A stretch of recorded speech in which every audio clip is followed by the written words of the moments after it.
পোষা নয়। চৈতন্য মহাপ্রভু বললেন কোন ভক্ত যদি পূজা অর্চনা না করে তাতে অসুবিধা হবে না, কেউ যদি যজ্ঞ অনুষ্ঠান না করে তাতেও অসুবিধা হবে না, কেউ যদি বাবা বার ব্রত না করে তাতেও অসুবিধা হবে না, কিন্তু কলির মানুষকে একটাই পদ অবলম্বন করতে হবে। সেটা কি? আমার কথা নয়, গ্রন্থ বললেন হরিরি নাম হরিরি নাম হরিরি নামই বকে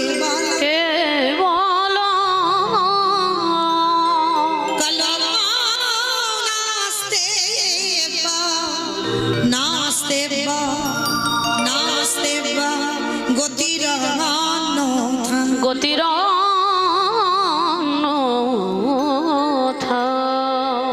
কলির মানুষের হরিনাম ছাড়া কোনো গতি নাই, কোনো গতি নাই, কোনো গতি নাই।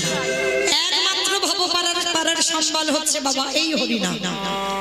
আপনারা প্রশ্ন করতেই পারেন মৌমিতা ও তো যত যত কীর্তনিয়া কদিন ভোর কীর্তন শ্রবণ করবেন, সব কীর্তনিয়া একটাই কথা বলবে মা, হরিনাম শোনো, হরিনাম গাও, একাদশী করো, তুলসী তলায় জল দাও, গোবিন্দ চরণে তুলসী দাও, ও ছাড়া কলির মানুষের গতি নাই। কি মাইরা বলবে না? সব কীর্তনিয়ারা আসবে ওই একটাই কথা বলবে, গোবিন্দ ছাড়া তোমাদের পদ নাই। আচ্ছা বাবা, কীর্তনিয়ারা বলবে আর আপনারা শুনে বাড়িতে চলে যাবেন, হবে না। আমি হরিবাসরে প্রথম দাঁড়িয়ে আগে বলে নি বাবা, কীর্তন বিষয়টা ঠিক নারকেলের মতো। মায়েরা নারকেল দেখেছো তো? বলে তার দেখবো না, গ্রামাঞ্চলের মানুষ তো যারা যারা নারকেল দেখেছো মা, দেখবেন নারকেলের বাইরে একটা খসা আছে, খসাটা ছাড়ালে কি নারকেল পাবে? ওর ভিতরে আরো বেশি শক্ত, শক্তটাকে ভাঙতে হবে। তবে যদি বাবা শ্বাসটা টেনে ছাড়াতে পারো, তারপরে যদি তুমি আস্বাদন করতে পারো, তাহলে বুঝবে নারকেলের স্বাদটা কেমন। ঠিক তদ্রূপ এই জগৎ সংসারে কীর্তন বিষয়টা ঠিক এইরকম বাবা, একটু ভিতরে যেতে হবে। শুধু একটা কাহিনী হলো, একটা লীলা হলো আর শুনে বাড়িতে চলে গেলাম, হবে না। এই যে কীর্তনিয়ারা আমরা বলছি বা ভাগবত পাঠ যারা করেন, তারাও তো বলেন কলির মানুষের হরিনাম ছাড়া, গোবিন্দ চরণ ছাড়া কোনো গতি নাই। সত্যি কি গতি আছে? ভালো করে বাস্তবে মিলিয়ে দেখেন। যে যত বড় ধনী হও না কেন, যার যত টাকা থাকুক না কেন, যে যত বড় অট্টালিকাতে থাকো না কেন, কেউ যদি টাকার বিছানায় ঘুমাও, কেউ যদি সোনার পালঙ্কে ঘুমাও, কেউ যদি সারা জীবন দিল্লি বোম্বে কাটিয়ে দাও, তবু কিন্তু মনে রাখতে হবে বাবা, শেষের দিনে এরা তোমার কেউ আপন নয়। কীর্তন হরিবাসরে বসেছে, যত তাড়াতাড়ি জানবে তত তাড়াতাড়ি লাভ হবে। এরা কেউ তোমার নয়। আজকে যে বস্তুগুলো তোমার বলে তুমি অহংকার করে বসে আছো, কালকের অন্য জনের হবে। চিরস্থায়ী এখানে কেউ নয়, চিরস্থায়ী তো একটাই বস্তু, যেটা হলো আমার গৌর গোবিন্দ চরণ। কি মাইরা ধরে রাখতে পারবে? যতই বলি না কেন, ছেলে আমারে, মেয়ে আমারে, জায়গায় আমার, জমি আমার, বৈভব আমার, সব আমার, আমার আমার। কিন্তু মনে রেখো ভাই, বাঁশি যদি বেজে যায়, পড়ে থাকবে সরকারি খামার। এসেছো একা, তুমি যাবে একা। যেদিন এসেছিলে বাবা, পরনে কেউ একটা সুতো নিয়ে আসেনি, আর যেদিন ভব ছিঁড়ে চলে যাব, সেদিন এই সংসার আমাদের পরনে কিছু দেবে। তাহলে এলে খালি হাতে, যাচ্ছ তুমি খালি হাতে। কটা দিনের জন্য বাবা একটু অভিনয় মঞ্চে অভিনয়, আমার আমার করে গেলাম।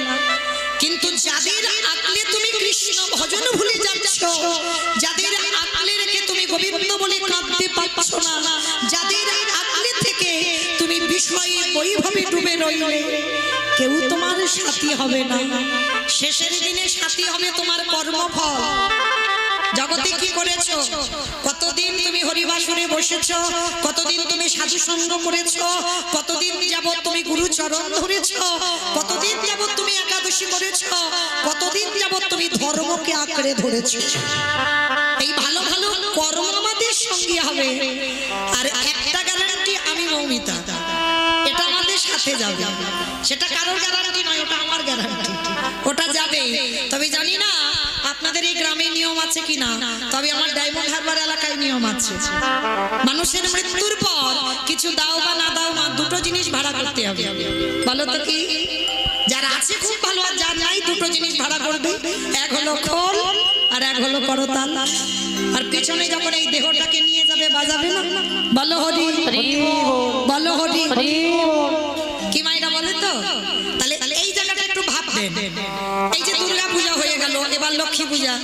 আচ্ছা, এই যে মায়ের পূজা হচ্ছে, যেদিন বিসর্জন হবে, বিসর্জনের দিন পূজা হচ্ছে খুব ভালো, আর যেদিন বিসর্জন হবে বাবা ধুমধাড়াক্কা ডিজে ডিজে বাজনা, মানে এমন ডিজে বাজবে বাবা হাট যেন ব্লক হয়ে গেল। হয় না? এদিকে হয় না? এদিকেও হয়। আমি ভাবলাম আমার ডায়মন্ডে বুঝি হয়, তার মানে এদিকেও হয়। তাহলে এইগুলো বাবা অনুভব, এগুলো জ্ঞান। তাহলে সেটাও তো মা। তাহলে মাকে যখন বিসর্জন করতে যাচ্ছ, তুমি নাচানাচি করছো, তুমি ডিজে বাজনা বাজাচ্ছ, আর যেদিন আমাদের দেহটা বিসর্জন হবে সেদিন কি বাবা একটা লরিতে করে ডিজে বাজনা বাজালে হতো না?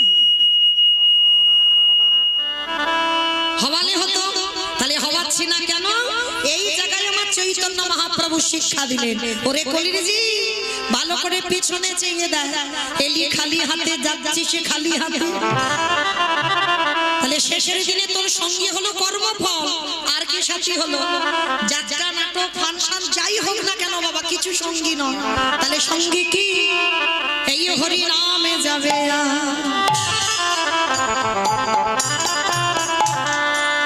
আমাদের পচা দেহ দেহ যাবে, যেদিন তুমি ভাবো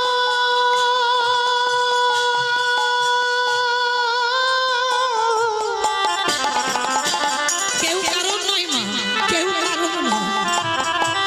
যেদিন তুমি ভাবো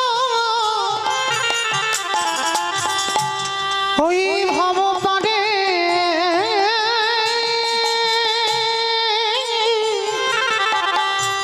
পারে যাবে,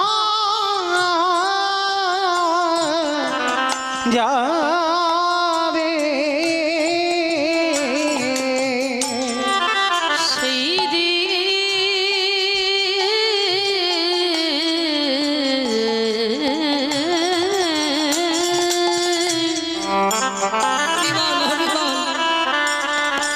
সেই দিনে নামে যাবে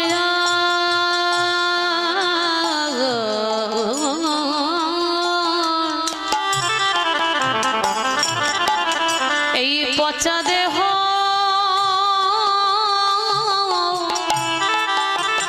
ও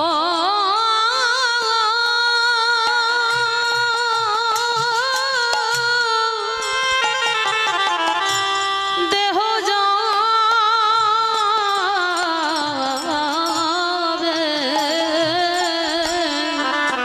আমাদের কারোর কৃষ্ণ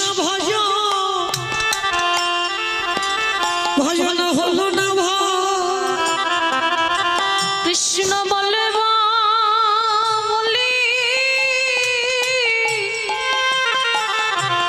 এইভাবে সবাই মায়ার বাঁধনে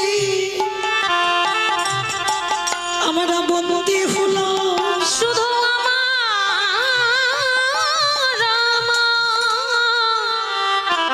করে মরলাম।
শিশুকালে কৃষ্ণ ভজে কৃষ্ণ পাবার আসে, কৃষ্ণ বাবার আসে অগ যৌবনেতে কৃষ্ণ ভজে আসিবা না আসে, আসে বা না আসে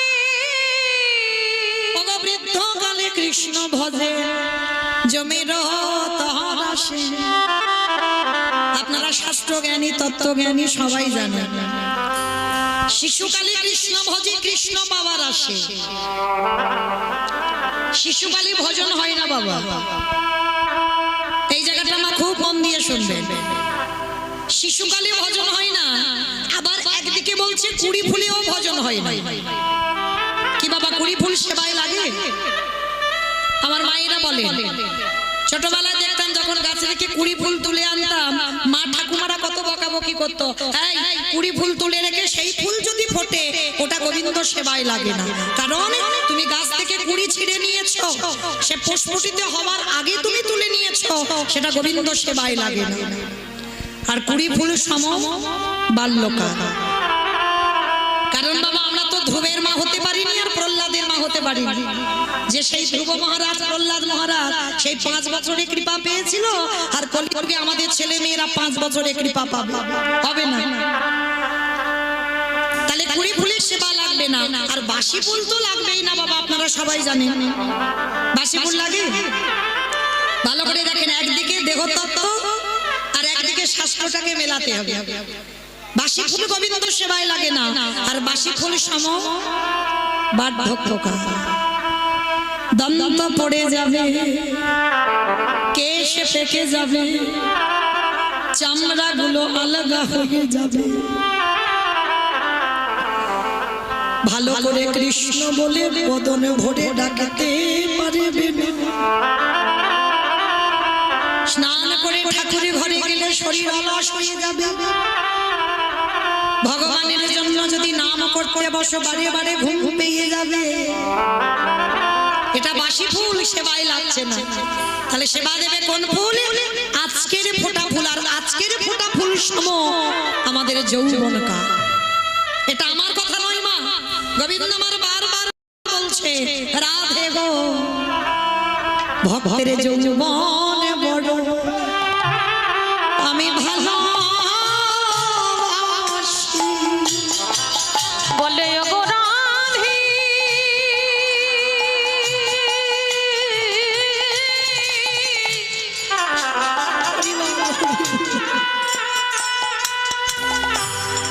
ওগো রাধে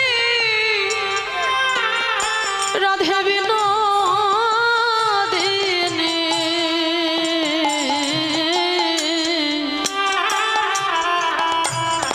আমি যৌবনে বড়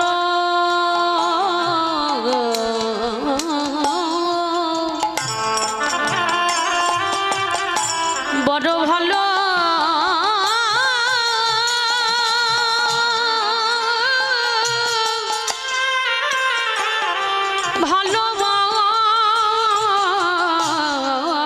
ভালোবাসি। আস্তে বাবা, যৌবন বলতে কি বোঝালো?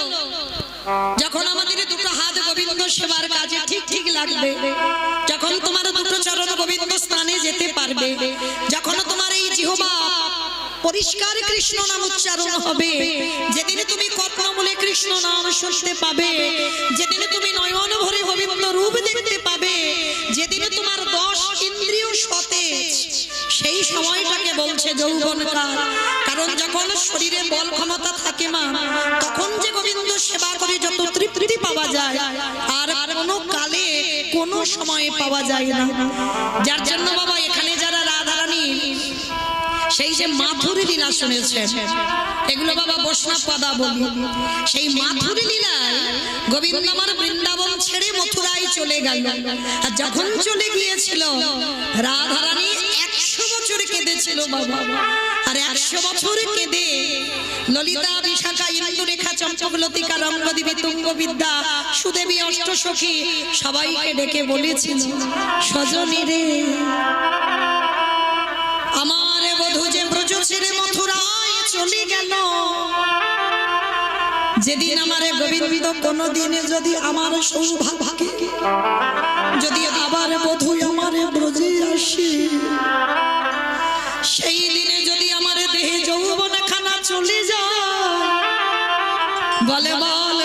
সজনী রে আমি কি দিয়ে গোবিন্দে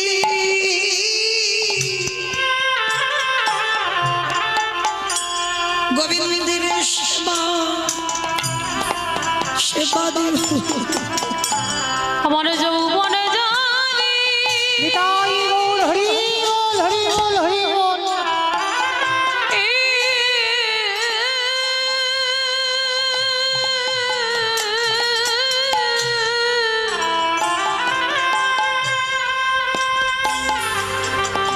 আমার যৌবনে যদি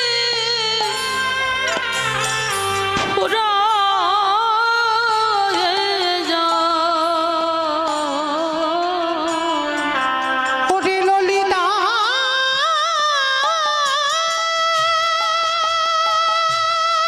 নিতাই গৌর প্রেমানন্দে হরি বল হরি বল হরি বল।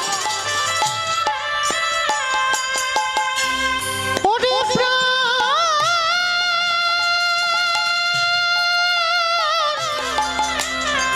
সজনী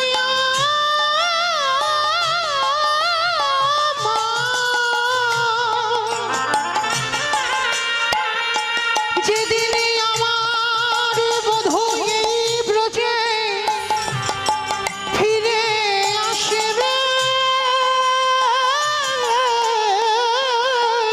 সেদিনে কি দিনে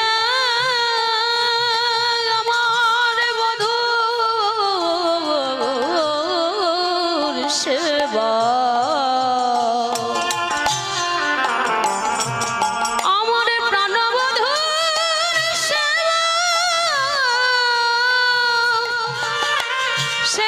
করি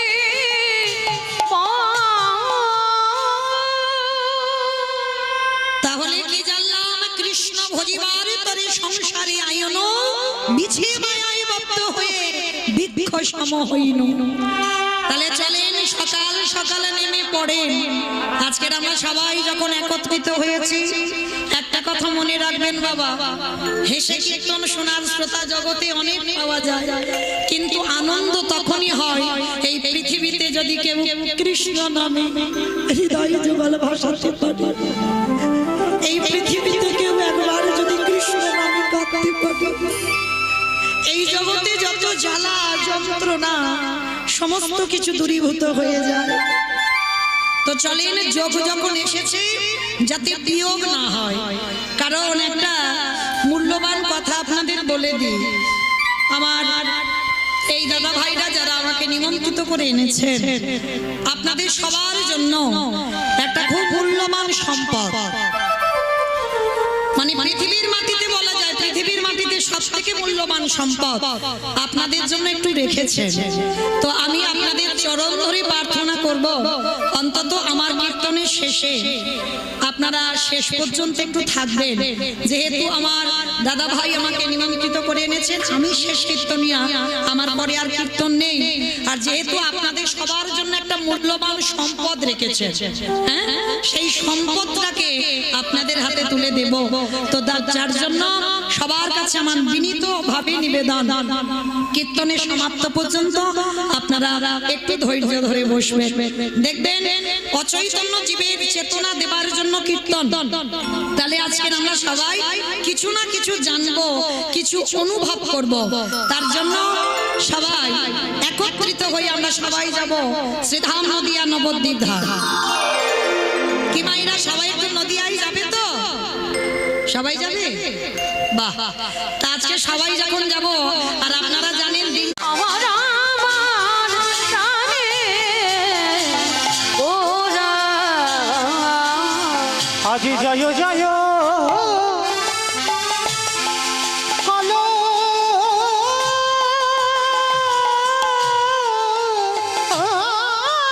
রাম। ওই না নদিয়া না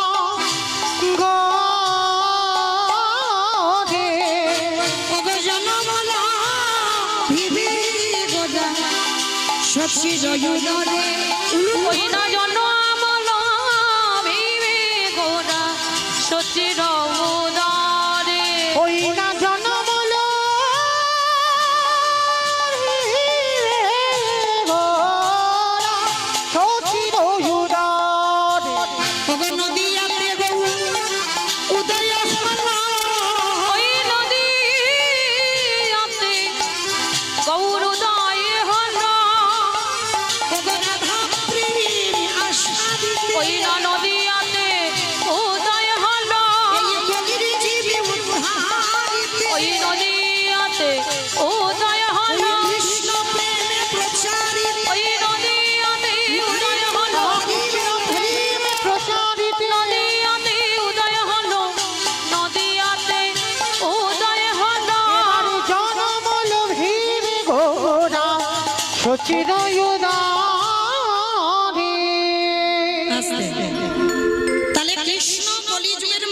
গৌর হলো।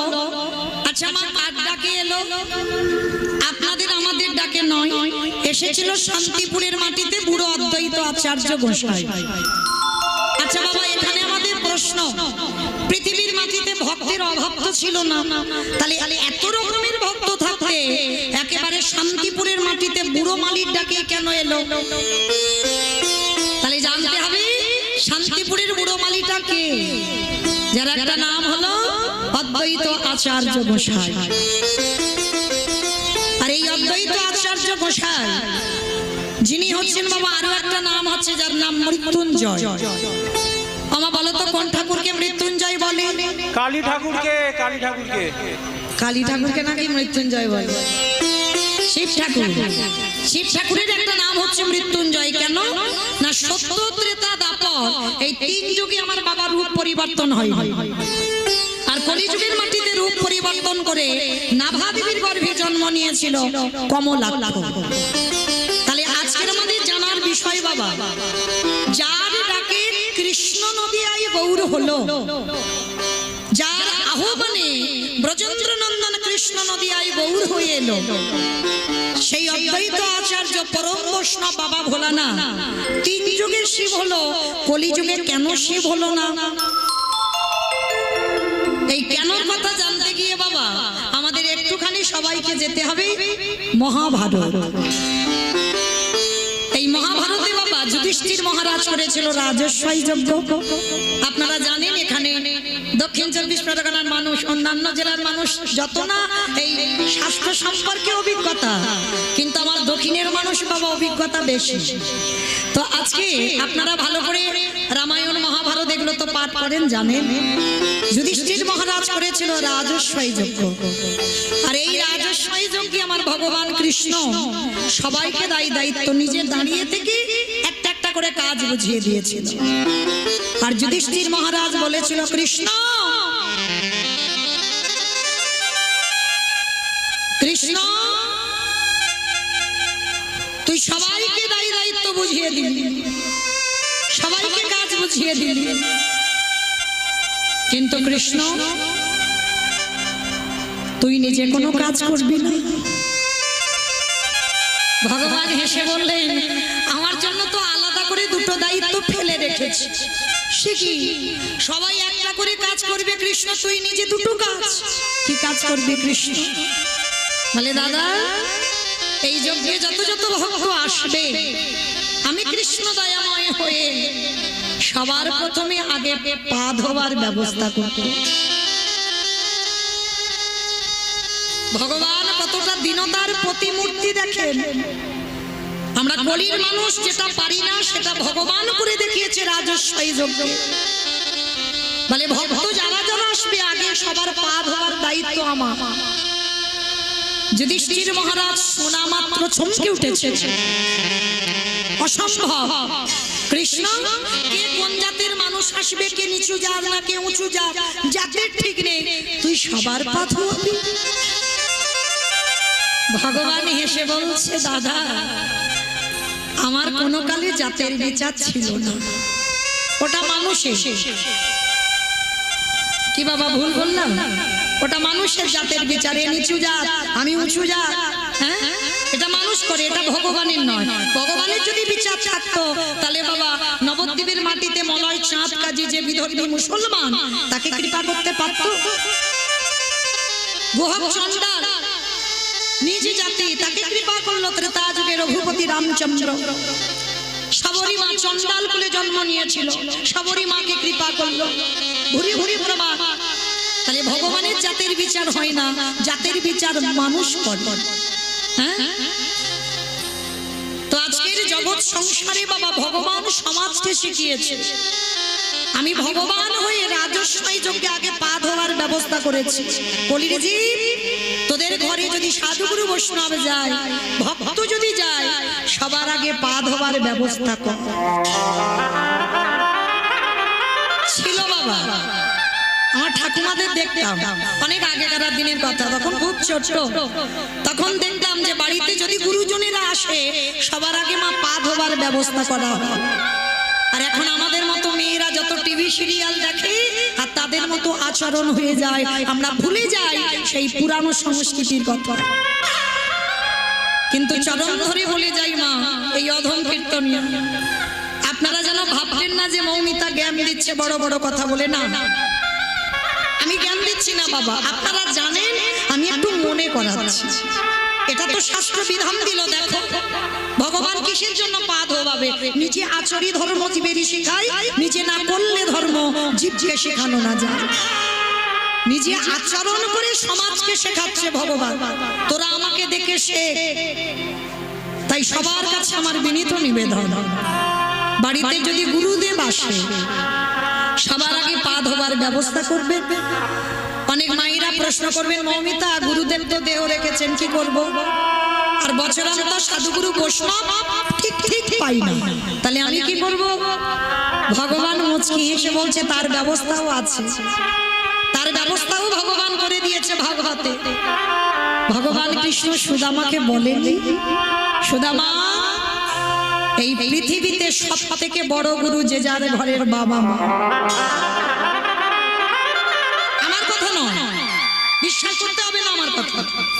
সুদামাকে তো বলেছিল সব থেকে বড় গুরু যে যার ঘরের বাবা মা, তারপরে গুরু হলো শিক্ষা গুরু, দীক্ষা গুরু, তারপরে গুরু হলাম আমি ভগবান। কই একবারও তো ভগবান বলেনি সবার আগে আমি বড় গুরু, সবার আগে বাবা মার জায়গাটা দিয়েছি। ভগবান হেসে বললেন, ভক্তগণ যেতে হবে না নবদ্বীপ, যেতে হবে না বৃন্দাবন, হরিদ্বার, দক্ষিণ ভারত ও কুম্ভ মেলায়, কোথাও যেতে হবে না। বছরান্তর একবার করে জীবিত ভগবান পূজা করো। এই কত লাখ লাখ টাকা খরচা করে দুর্গা পূজা হলো, লক্ষ্মী পূজা হচ্ছে, কালী পূজা হবে, সরস্বতী পূজা হবে, সব রকমের 33 কোটি দেবতা পূজা হবে। কই একজন ভক্তর হৃদয়ে এখানে হাত রেখে বলতে পারবেন যে আমি জীবিত ভগবান পূজা করি? ভগবান সমাজকে শিখিয়েছে জীবিত ভগবান যদি কেউ হয় সেটা যে যার ঘরের বাবা মা। বলেন তো মা, আপনারা আমরা ছিলাম কোথায়? বাবা যদি কৃপার বিন্দু দিয়ে মার গর্ভে যদি আমরা 10 মাস না ধরে রাখতো মা, পারতেন এই বসে বসে কীর্তন শুনতে আর দাঁড়িয়ে কীর্তন গাইতে? ধরে রেখেছিল বলি না, যার জন্য আজকে সমাজে এসেছো দাঁড়িয়ে। তাহলে পৃথিবীতে সবার আগে বড় গুরু বাবা মা। তাই পিতা মাতাকে বছরান্তর একবার আমি চরণ ধরে বলে যাই, কিছু করতে হবে না। এই দুর্গা পূজার মতো লাখ লাখ টাকা খরচা করতে হবে না বাবা। একটু সিংহাসনে বা চেয়ারে বা আসনে বসিয়ে নিজের হাতে বাবা মা চরণ যুগল ধৌত করে, নিজের হাতে গলায় মালা পরিয়ে দিয়ে বৎসরে একবার অনেক যত্ন ও স্নেহ ভালোবাসা দিয়ে বাবা মার বদনে একটু খাবারটা তুলে দিয়ে। ভগবান বললেন সে যদি আমার কাছে যেতে ভুলে যায়, আমি ভগবান হয়ে প্রতিজ্ঞা করলাম সারা জীবন আমি সেই ভক্তের দরজায় বন্দী হয়ে যাই। নিতাই গৌর প্রেমানন্দে হরি হরি বল। তাই তো ভগবান কৃষ্ণ যজ্ঞে পা ধোয়ার কাজ নিয়েছে। শুধু পা ধোয়া নয় বাবা, আরো একটা কাজ করেছে। কি কাজ জানো? যত যত ভক্তরা প্রসাদ পেয়েছিল আমার কৃষ্ণ দয়াময়, প্রসাদের এঁঠো পাতাগুলো নর্দমায় ফেলেছি। আমরা অনেকে এঁঠো ঘাটতে ঘৃণাবোধ করি না, কিন্তু ভগবানের নেই। কারণ ভগবান জানে ভক্তের এঁঠো ঘাটলে তাতে কি পাওয়া যায়। ভগবান শুধু এঁঠো পরিষ্কার করছে না, আরো একটা কাজ করেছিল। ওই ভক্তরা প্রসাদ পেয়ে থালাতে যেগুলো লেগে আছে উচ্ছিষ্ট, সেই উচ্ছিষ্টগুলো নিয়ে কৃষ্ণ আমার সারা গায়ে মাখাচ্ছে। ও যে ভক্তে নিতাই গৌর প্রেমানন্দে হরি বল।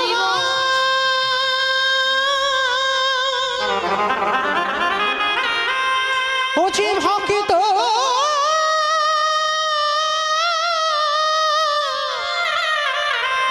ভক্ত ছাড়া কিছু জানে না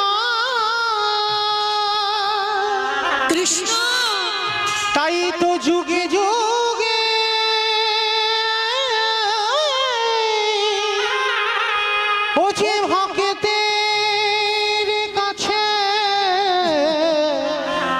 ছুটে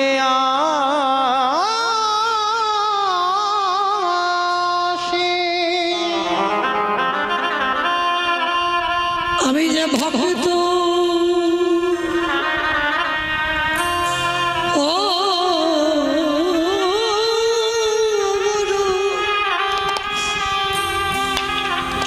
ভগবান ভালো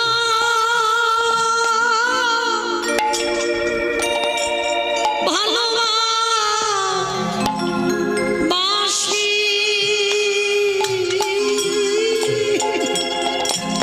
ওগো এ যুগে না নিতাই গৌর প্রেম হরি বল হরি বল ও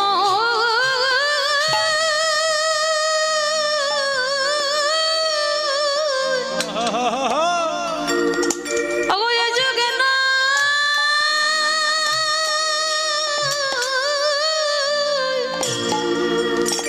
প্রতি যুগে যুগে আমি যে ভক্ত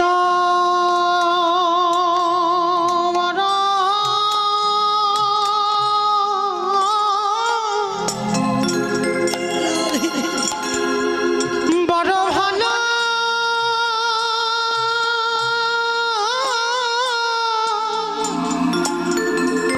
ভালোবাসি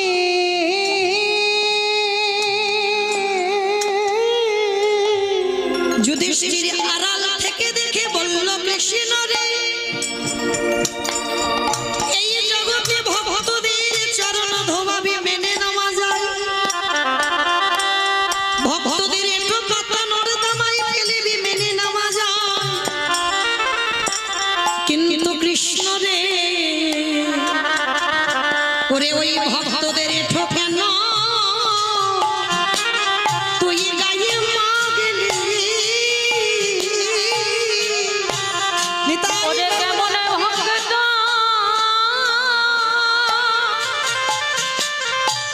ও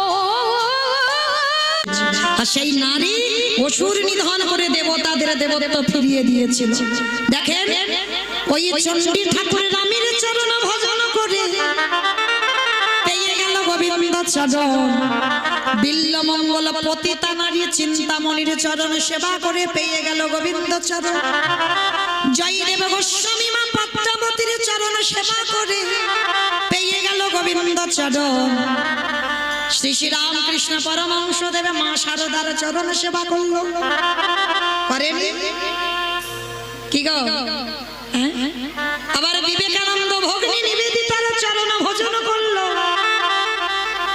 এরা ভজনিয়া সাধনিয়া তাহলে নারী সাধনা করতে হয় নারী ভজনা করতে হয় আর যারা জানে গুরুচরণ ধরে তারা সাধনা করতে শিখেছে তো আজকের যার জন্য বাবা রাবণ তো লঙ্কার মাটিতে ত্রিকালদর্শী ত্রিসন্ধ্যা গায়ত্রী করে সেই রাবণ কোনোদিন ভোগ করার জন্য নয় রাবণের একটা প্রতিজ্ঞা ছিল সমস্ত নারী আমাকে পাওয়ার জন্য কাঁদে আর তুমি সীতা হতে পারো তুমি ভগবানের ঘরণী হতে পারো তুমি যতদিন না আমাকে গ্রহণ করবে আমি তোমাকে ছুঁয়েও দেখবো না এটা ছিল রাবণের প্রতিজ্ঞা তাহলে রাবণ কোনোদিন কুমতলবে সীতা মাকে আনেনি এনেছিল কেন ভগবানের প্রিয় জনকে যদি ধরে রাখা যায় আর কি ভগবানের কাছে যেতে লাগে কি গো ভগবান ছুটে আসবে না যেমন সেই যে মা লক্ষ্মীকে চেয়েছিল কে সেই অভিমন্যু হ্যাঁ? তপস্যা করেছিল অভিমন্যু ঋষি কি তপস্যা না ভগবানের বউকে আমি আমার বউ করে পেতে চাই আপনারা জানেন তো রাধার স্বামী আয়ান ঘোষ হয়েছে বলে ভগবানের বউকে আমি পেতে চাইব তো ভগবান বলেছিল অসম্ভব এটা সম্ভব নয় আমার ঘরের ঘরণীকে আমি তোমার হাতে দিতে পারি না বলে ঠিক আছে দিতে যখন পারো না তাহলে তুমি চলে যাও দিতে হবে না আমার তপস্যা ভঙ্গ হবে না তো অভিমন্যু এমন কঠিন তপস্যা করেছিল ভগবান বাধ্য হয়েছিল আমার বউ তোমার বউ হবে কিন্তু আশীর্বাদ দিল সেই রাধারানী হয়ে এলো কিন্তু এলে কি হবে একটা অভিশাপ দিয়ে রাখলো অভিমন্যু তুমি আমার স্ত্রীকে ঘরণী করে পাবে বটে, তুমি জগতে নপুংসক হয়ে জন্মগ্রহণ। কিন্তু ভগবানের ঘরণী যেতে চাই কোনোদিন স্বামী ছেড়ে, কিন্তু ভগবান কথা দিয়েছে যেতে হবে। কিন্তু আজকের ভগবানের কাছে প্রতিজ্ঞা করেছিল আমি যাব বটে, কিন্তু কথা দাও আমি জগতে গিয়ে আমি যেন অন্ধ হয়ে জন্মাই, আর অন্ধত্ব যেদিন কাটবে তোমার বদন দর্শন করে যেন আমার অন্ধত্ব ঘটে। যার জন্য বাবা রাধার যখন জন্ম হয়েছিল পদ্ম পুরাণে বলছে পদ্ম ফুল থেকে জন্ম হয়েছে, আর একটা বলছে বাবা গোবিন্দের বাম অঙ্গ থেকে রাধারানী আহ্লাদিনী শক্তি।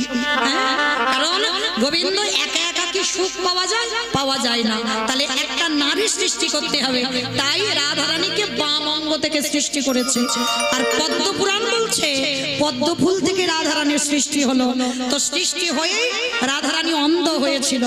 যতদিন না গোবিন্দ দর্শন হয়েছে ততদিন অন্ধত্ব ঘটেনি।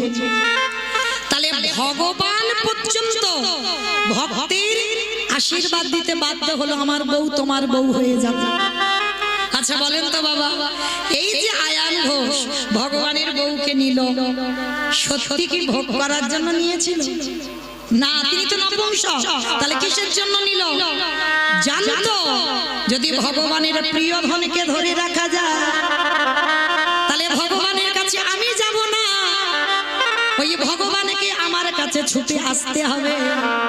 তাই জটিলা কুটিলা আয়ান ঘোষ রাধারানীকে বাদির ঘরে রেখে যত জ্বালা দেয় যন্ত্রণা দেয়, ব্যথা দেয় বেদনা দেয়, কষ্ট দেয় যন্ত্রণা দেয়, আরে রাধারানী যত জ্বলে পুড়ে মরে ওই বাদির ঘরে বসে বসে তারা ঘরে বসে যুগল দর্শন ওই রাধা কৃষ্ণ, ওই রাধা কৃষ্ণর চরণ যুগল ঘরে বসে দর্শন পাবে। আসতে তাহলে রাবণ রাজার চরিত্র ছিল বাবা ঠিক এরকম। সীতা মাকে ধরেছিল কেন? আমি যাব না রামচন্দ্রের কাছে, রাম আসবে লঙ্কার মাটিতে, এটাই তার প্রতিজ্ঞা। তাহলে সেই রাবণকে মেরে রামচন্দ্রের অপরাধ হবে না মা? হ্যাঁ, এই যে অকাল বোধন পূজা হয়ে গেল, এটা তো রাবণ বধের জন্য রামচন্দ্র করেছিল। হ্যাঁ, নবমী তিথিতে রাবণ বধ হলো, আর সেই রাবণকে মেরে মাথা থেকে পা পর্যন্ত পাপী হলো, আর সেই পাপ ধুচ্ছে কবে? কৃষ্ণ অবতারে যুধিষ্ঠির রাজস্বই যোগ্য। কি মা, যেখানে ছিলাম আবার সেখানে এলাম তো। এই পা ধোয়ার দায়িত্বটা কেন নিয়েছে? রাবণকে মেরে যে রাম পাপ করেছিল কৃষ্ণ অবতারে ধৌত করছে। এইবার আমার ভগবান দরজায় দাঁড়িয়েছে, অগ্নিদেব, পবনদেব, বরুণদেব, ইন্দ্র, ইন্দ্রাণী, ব্রহ্মা, সাবিত্রী, শিব, দুর্গা সব পরপর লাইনে আছে, আর কৃষ্ণ একে একে ডাকে পা ধোয়ায় আর যজ্ঞের ভিতরে ঢোকে। এমন সময় জগৎ জননী মা দুর্গা বাবা ভোলানাথকে ডাকছে, প্রাণনাথ, ও প্রাণনাথ, এদিকে এসো, এদিকে এসো। আমায় ডাকছিলে? হ্যাঁ তোমারে ডেকেছি, এদিকে এসো। বলো কি বলছো? চলো কৃষ্ণ পা দুটো ধোয়াবে, চলো এবার আমাদের পালা, আমরা পা দুটো ধুইয়ে নিই। বাবা পরম বৈষ্ণব তো হেসে বলছে, পার্বতী তোমার মাথা ঠিক আছে তো? কৃষ্ণ পা ধোয়াবে আর আমাদের পা দুটো বাড়িয়ে দেব? শোনো, তোমার যদি ইচ্ছে করে তো তুমি লাইনে দাঁড়াও, আমার পা তো আমার কৃষ্ণ ধোয়াতে পারবে না। মা দুর্গাকে লাইনে রেখে বাবা প্যান্ডেলের বাইরে চলে গেছে, মানে রাজস্বই যজ্ঞের যে প্যান্ডেল, এ প্যান্ডেল নয়, তা প্যান্ডেলের বাইরে চলে গেছে, আর বাইরে গিয়ে মনে মনে ভাবছে কৃষ্ণের চোখে ধুলো দিয়ে যজ্ঞে যাও। আচ্ছা বাবা আপনারা বলেন সম্ভব? আমার চোখে ধুলো দেওয়া সম্ভব? এই যে আমি দাঁড়িয়ে আছি, আপনারা এই যে কত কত ভক্তরা বসে আছে, আমার চোখে ধুলো দেওয়া যায়? কে কীর্তন শুনছে, কে শুনছে না, কে গল্প করছে, কে পাকার বাতাস খাচ্ছে, আবার কে বসে বসে আমি দেখতে পাচ্ছি না। কিন্তু যে ছেলেটা মন্দিরে বাঁশিটা বাজাচ্ছে, কি গো, খাতা কলমে হিসাব হয়ে যাবে কে কি করলো হরিবাসরে বসে, আমাকে কিছু করতে হবে না। এইবার ভগবান কি করেছে, হেঁট হয়ে পা ধোয়াচ্ছে আর বাবা প্যান্ডেলের বাইরে গিয়ে মনে মনে ভাবছে কৃষ্ণের চোখে ধুলো দিয়ে যজ্ঞে যাবে। সম্ভব? তার চোখ তো ঘুরে ঘুরে বেড়াচ্ছে চারদিকে। যেমন বাবা সেই যে দেবরাজ ইন্দ্র গুরুপত্নী হরণ করেছিল, অহল্যা সতীত্ব নাশ করেছিল না, আর নাশ করতে গুরুদেব গৌতম মুনি অভিশাপ দিয়েছিল তোর সর্বাঙ্গে হবে ভোগ চিহ্ন। আর সেটাই আশীর্বাদে কান্নাকাটি করার পর আশীর্বাদে হলো সহস্র চোখ, মানে হাজার চোখ। ইন্দ্রের শরীরে হাজার চোখ, কিন্তু তার থেকেও আমার ভগবানের শরীরে আরো চোখ বেশি। তা আড়ালে গিয়ে ভোলানাথ কি করেছে বাবা, কৃষ্ণের চোখে ধুলো দেবে, কি করে দেবে? আড়ালে গিয়ে আমার বাবা ভোলানাথ দুম করে একটা কুকুর হয়ে, আর কুকুর হয়ে মনে মনে ভাবছে কৃষ্ণের ওই পায়ের তলার ভিতর থেকে গলে চলে যাবে। আর মায়েরা, আমরা যারা ভগবানের কাছে মানত করি না, মূর্খ বলে মানত করি। যারা জ্ঞানী ভক্ত তারা মানত করে না, কারণ তোমার যে মনের কি ব্যথা বেদনা, তিনি যদি অন্তর্যামী হয় তিনি জানে না তোমার মনের কথা। তোমার কি ঢেড়ি পিটিয়ে বলতে হবে ঠাকুর আমার ছেলেটা যেন পাশ করে, ঠাকুর আমার স্বামী যেন ভালো হয়, ঠাকুর আমার বউ যেন ফিরে আসে, বলতে হয়? তোমার মনের কথা তোমার ভগবান সব জানতে পারে। শুধু বললেন ডাকার মতো ডেকে যা, ভালোবাসার মতো বেসে যা, চাইতে হবে না, ফলের আশা করিস না, ফল দেবার মালিক আমি, সময় মতো ঘরে পৌঁছে দেব। নিতাই গৌর প্রেমানন্দ। হরি বল, হরি বল। তো এইবার ভগবান কি করেছে বাবা, সত্য শুনতে পাচ্ছে। এবার ইচ্ছে করে ভগবান পা দুটোকে ফাঁকা করে দিয়েছে, আর বাবা ভোলানাথ পিছন থেকে কুকুর হয়ে গুটি গুটি পায়ে আসছে। আর এসে সবে মাত্র মাথাটাকে, আর যেই না পায়ের তলায় দিয়েছে কৃষ্ণ দুটো হাঁটু নিয়ে কানের কাছে, এইবার দেখ কেমন লাগে। আর যেই না কুকুরের কানের কাছে দিয়েছে, কুকুর কি করবে? কেউ কেউ করবে না, বারবার বলছে কৃষ্ণ ছেড়ে দে, কৃষ্ণ ছেড়ে দে, কৃষ্ণ ছেড়ে দে। বলে ছাড়বো বলে ধরি না। হে বৈষ্ণব গোসাই, ও হে বৈষ্ণব গোসাই, তোমার মতো বৈষ্ণবের দুটো চরণ ধোয়ালে বোধহয় কম হতো, তাই তো কৃপা করে করুণা করে আমার জন্য আরো এক্সট্রা দুটো জুড়ে দিয়েছো। আমা বুঝেছো? শিব ঠাকুরের কটা পা? দুটো। আর কুকুরের পাঁচটা পা, চারটে পা। ভগবান বলছে রাবণকে মেরে যে পাপ করেছি, তোমার মতো বৈষ্ণবের দুটো পা ধোয়ালে কম হবে, ওই জন্য আমার জন্য আরো দুটো জুড়ে দিয়ে আরো এক্সট্রা করেছো। এবারে দাও দাও ছোট তুমি বাড়াই বলে ও হে আমার বৈষ্ণব গোসাই, দাও দাও চরণ বাড়াই দাও। বলি এই চরণ ভিদে ধরি না, বলে দাও দাও চরণ বাড়াই দাও। বলি তুমি চরণ ছাড়া করো, আমি আর তো চরণ ছাড়ব না গো। বলি এই চরণ ভিদে ধরি না, আমি আর তো চরণ ছাড়ব না গো।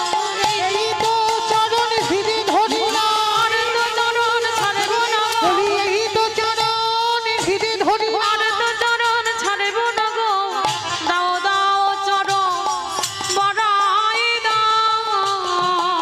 আস্তে মোটা দড়ি নিয়ে কুকুরটাকে কৃষ্ণ বেঁধেছে রাজস্বয় যজ্ঞে। আর বাঁধলে কি হবে বাবা, চারটে পা শুধু ছটফট করছে। ভগবান বলে এবার পায়ের ব্যবস্থা করতে হবে। মোটা দড়ি নিয়ে কুকুরের চারটে পা এক জায়গা বেঁধে দিয়েছে। আর যেই পা বেঁধে দিল বাবা, আর কিছু করতে পারবি? শুধু ধুলায় গড়া গড়ি যায় আর কৃষ্ণ কৃষ্ণ বলে কাঁদে। আমি ভুল করেছি, কান মুলছি, নাক মুলছি, ছেড়ে দিচ্ছি। যারে ধরি তারে ছাড়ি না, যারে ছাড়িয়ে জীবনে ধরি না। তা ধরেছি যখন ছাড়বো বলে নাকি, দেখো কি করি। এইবার ভগবান সবার পা ধোয়াচ্ছে বাবা ঘটিতে করে জল দিয়ে। আর বৈষ্ণবের বেলা কি করেছে জানো? খালে বিলে নদী নালারা জলে নয়। অপরাধ নিও না মা, একটা কথা আমি বলে যাই, সব জায়গায় অপরাধ করে ফেলে, কিন্তু একটা জায়গা নয়। কোন জায়গায়? বৈষ্ণবের বাড়িতে যদি হয় ক্ষুদ্র অপরাধ ক্ষুদ্র অপরাধ মহা মহা ভজনেতে পড়ে যাই করে যায়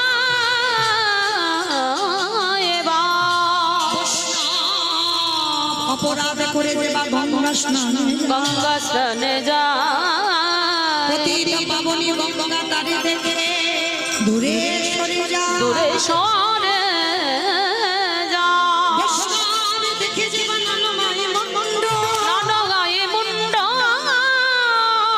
তারে মুন্ডু পরে যা নরকের কুণ্ড নরকে কুণ্ড সাবধান যেন লোকের প্ররোচনায় পড়ে যেন নবদ্বীপের মাটিতে ওই চপলের মতো যেন না হয়। অনেক মানুষ আছে বাবা লোকের প্ররোচনায় পড়েও অন্যায় করে ভাই নিজের ইচ্ছাতে নয় সঙ্গ দোষে হয়, তো এটাও যেন না হয়ে যায়। তো আজকে ভগবানের যেই না ওই কুকুররূপী ভোলানাথের চরম চারটে বুকে নিয়ে চোখের জল দিয়ে ধোয়ালো, সেই সময় ভোলানাথ প্রতিজ্ঞা করলো, ওরে কৃষ্ণ রে, এই রাজস্বাই যজ্ঞে তোর চোখের জলে যখন কুকুরের চরণে পড়িল, এই কুকুর হয়ে প্রতিজ্ঞা করিলাম, আগত কলিযুগে আমি কোনদিন আর শিব হব না। কি গো মায়েরা, প্রশ্ন যেটা করেছিলাম একটু উত্তর খুঁজতে গিয়ে দেরি হলো।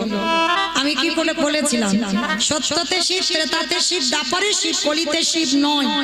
এই নয় কেন, এটার জন্য একটু রামায়ণ মহাভারতে গেলাম। আমার বুঝতে পেরেছো? এই রাজস্বাই যজ্ঞে ভোলানাথ রূপী কুকুর প্রতিজ্ঞা করলো, কৃষ্ণ আগত কলিযুগে আমি আর শিব নয়, হব অদ্বৈত আচার্য। তুই আমার কৃষ্ণ নয়, তুই হবি নদীয়ার নিমাই ছা। আমি 12 বৎসর তুলসী ভাসাবো, তোরে থেকে 52 বছরের বড় হব।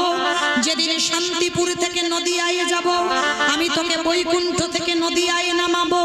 যেদিন তুই আর আমি প্রথম সাক্ষাৎ হবে, এই যে রাজস্বাই যজ্ঞে তোর চোখের জল আমার চরণে পড়ে আমাকে ঋণী করে দিলি, এই ঋণী কলিযুগে শোধ করব।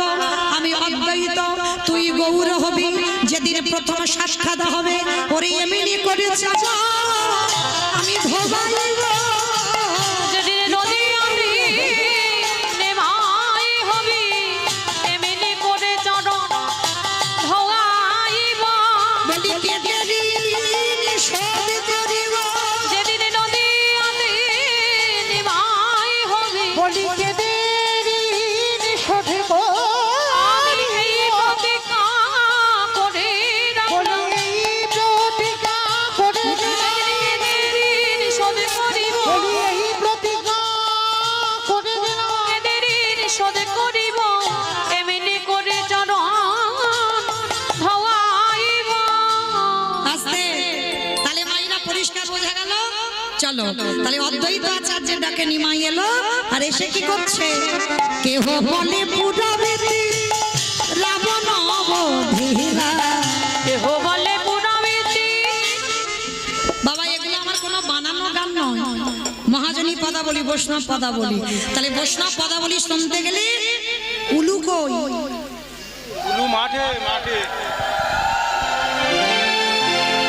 কেহ বলে পুরাবেতে রাবণ অবধিরা। কেহ বলে পুরাবেতে আমার গোড়াই, গোড়া গোড়া গোড়া গোড়া রে।